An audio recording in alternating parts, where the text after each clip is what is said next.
Bem, admissão e contratação no serviço público. Nós temos aqui para admissão e contratação, a gente tem a questão do cargo público de provimento efetivo e o emprego público permanente, sempre através de concurso público. Tá? Se for contratação por tempo determinado, através de processo seletivo. Se for cargo de provimento em comissão, ele é de livre nomeação e exoneração.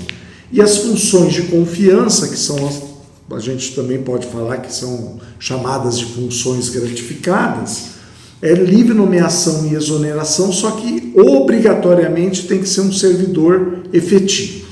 Tá? Isso está na página 13 da apostila. Tá? E aí a gente vai falar agora sobre a questão do concurso público. Tá? O que vem a ser o concurso público? A primeira questão que a gente coloca é o que é o concurso público. Tá? Primeiro, para fazer um concurso público, a gente precisa ter o quê? A existência de cargos ou empregos vagos. Tá? Eu não posso abrir concurso se eu não tiver cargo ou emprego, de acordo com o regime jurídico, que estejam vagos. Caso não tenha, o que eu tenho que fazer? Criar essas vagas antes de abrir o concurso, antes de publicar o edital. Tá? Eu preciso verificar qual é a quantidade de vagas que eu quero preencher. Tá? Tem muita gente que me pergunta, mas eu posso ter cadastro de reserva? Pode ter cadastro de reserva, mas mesmo quando eu tenho no meu edital a possibilidade do cadastro de reserva, eu tenho que ter vagas criadas. Eu não posso abrir um concurso para um cargo ou para um emprego que todas as vagas estejam preenchidas. Tá? E uma coisa muito importante também, além de eu ter as vagas, eu tenho que obrigatoriamente ter dotação orçamentária para aquele aumento da despesa com o pessoal que vai existir e cumprir os requisitos da Lei de Responsabilidade Fiscal. E para isso eu preciso fazer o quê? O impacto orçamentário financeiro, que você como contadora deve conhecer bem, né? Como que tem que fazer? Tem que verificar. Eu gasto tanto, vou passar a gastar tanto e eu tenho dotação orçamentária, eu tenho condições de ter esse aumento de despesa com o pessoal. Tá? E um outro ponto muito importante é que ele não é um procedimento de habilitação, mas sim de competição. Então, o edital, quando a gente elabora um edital de concurso público, a gente tem que ter o cuidado de gerar a competição entre os candidatos, para a gente poder contratar aquele que melhor está adequado às atribuições e às competências necessárias para o exercício do cargo público que está em disputa. Tá? Esse é o início do concurso público. Né? Então vamos lá, vamos passar agora aqui para frente com relação à continuação aqui do concurso, tá? E aqui a gente tem a questão, dentro do prazo de validade do concurso, a administração poderá escolher o momento no qual realizará a nomeação, mas não poderá dispor sobre a própria nomeação, a qual, de acordo com o edital, passa a constituir um direito do concursado aprovado e, dessa forma, um dever imposto ao poder público. Tá? Uma vez publicado o edital do concurso com um número específico de vagas, o ato da administração que declara os candidatos aprovados no certame cria um dever de nomeação para a própria administração e, portanto, um direito à nomeação titularizado pelo candidato aprovado dentro desse número de vagas. Por exemplo, vamos supor que eu fiz um concurso para uma vaga. Eu tenho que admitir, dentro do prazo de validade do concurso, um o primeiro colocado, tá? Daquele certame. Eu tenho que fazer essa admissão. Agora, eu não preciso fazer isso no primeiro dia depois da homologação do concurso. Eu posso fazer isso, eu tenho um prazo de 2 anos, de até 2 anos, né? Aí depende de como foi modulado o prazo de validade do concurso, e que pode ser prorrogado por mais 2. Então, vamos supor que você fez um concurso, você tem 4 anos para nomear aquele um candidato, aquela uma vaga. Tá? Então, eu sou obrigado a contratar pelo menos o primeiro colocado. Tá? Isso, se eu coloquei 10 vagas, eu tenho que contratar 10 nesse prazo. Tá? Não precisa ser de imediato. Mas eu tenho que fazer a admissão dessas pessoas, desses classificados, tá? Isso é uma regra que foi, inclusive, eu coloquei aqui os 2 julgados do Supremo Tribunal Federal sobre esse. Oi. Tá. Não, aí não tem problema.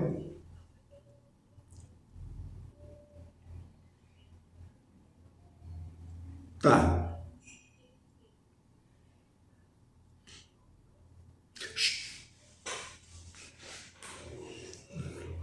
Não, se você, por exemplo, o que acontece é o seguinte, vamos supor, se você tem um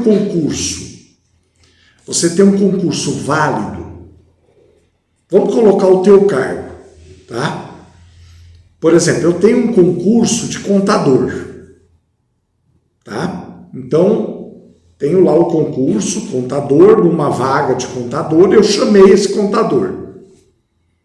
Esse contador está trabalhando, sei lá, ele fez outro concurso em algum outro lugar, que paga melhor, alguma outra coisa, e ele foi pediu exoneração dele. Tá? Aí, o que eu tenho que fazer? Chamar o segundo colocado. Tá? Aí eu chamo o segundo. O segundo aceitou. Então ele começa a trabalhar, sem problema nenhum. Sem problema nenhum. Tá? Ah, mas ele sei lá, não quer trabalhar. Eu chamo o terceiro colocado. Ah, o terceiro não aceitou. Eu chamo o quarto. Tá? Sem problema nenhum. Agora, existe também uma outra situação. Por exemplo, eu chamei o primeiro colocado, eu tenho um concurso de uma vaga. Chamei o primeiro colocado, aí eu descobri que eu preciso de mais um naquela vaga. Eu preciso porque teve aumento de serviço, alguma coisa assim, desse tipo. O que eu faço? Como eu já tenho um concurso válido com candidatos classificados, porque isso também é importante, tá? Eu tenho que ter candidatos classificados e o concurso está válido. O que eu faço? Eu justifico que a necessidade surgiu após o concurso, por aumento de serviço, sei lá, alguma coisa aconteceu, tá? Eu faço a justificativa e chamo aquele do concurso, o segundo colocado. Não tem problema nenhum eu chamar ele. Por quê? Porque essa é uma questão de que é uma questão de economicidade. Eu não posso fazer um novo concurso. E o custo disso, né? Tá, eu chamo o terceiro.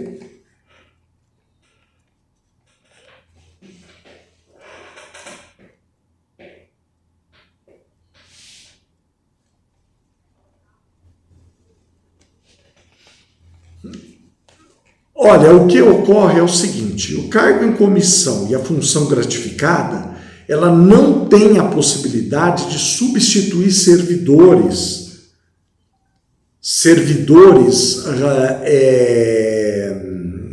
como que a gente fala assim, servidores que ocupam cargo efetivo. Porque a natureza do cargo em comissão e da função gratificada é diferente dos cargos efetivos. Tá? Eles são obrigatoriamente de chefia, direção e assessoria. Por exemplo, eu não posso ter um contador em comissão. Por quê? Porque o contador, ele não é um chefe, ele não é ele não tem uma atividade de direção, ele não tem atividade de assessoramento, ele tem atividade administrativa operacional, ele executa atribuições específicas. Então o cargo em comissão não se presta a isso, tá? E eu também não posso, se eu tiver um concurso válido para aquele cargo, eu não posso contratar por tempo determinado. Inclusive, esse é um ponto que a gente precisa tomar muito cuidado, porque se eu fizer uma contratação por tempo determinado de